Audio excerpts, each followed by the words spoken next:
old Stanley, Carson Church. This morning I went out for a jog. Don't be impressed by that. I hate jogging, but I know it's good for my health, so I make myself do it. But when I was going down the street, I came across this, it was like a drywall screw just laying in the middle of the road. Now I jogged past it, and in my mind I'm thinking, man, somebody's gonna pick that up with their tire and have a really bad day. And I kept on jogging, and right away that little voice kicks into my head, like, why don't you go back and pick the screw up? I'm like, I can't change the world. And I kept on running. And then I hear that voice again. I'm sure it's the Holy Spirit speaking to me. He says, you can change one person's life. I'm like, okay, I hear you. So I go back, get the screw, I dispose of it, keep running. I started thinking, I don't know how many screws like that or something like that laying on the road is out there. And I started looking around, and this is just in my walk or my running. I found this. It can make somebody have a bad day. I found this really sharp metal thing here. I found this, and I found this, all in that one jog this morning. And I'm thinking, man, that could save a lot of people's tires. No, they may never have ran over them, but they could have.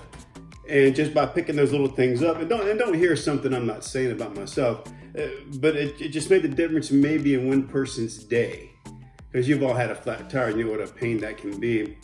I started thinking about how our efforts as Christian people and our determination just to reach one person can make a difference in their life. And I think about how Jesus talks to the woman at the well, or Paul talks to one jailer, and it changes his whole family and all those prisoners' lives. And Peter at Cornelius' house, and Peter or Philip and the Ethiopian eunuch, all just changing that one person's life. You never know what kind of impact it's going to have.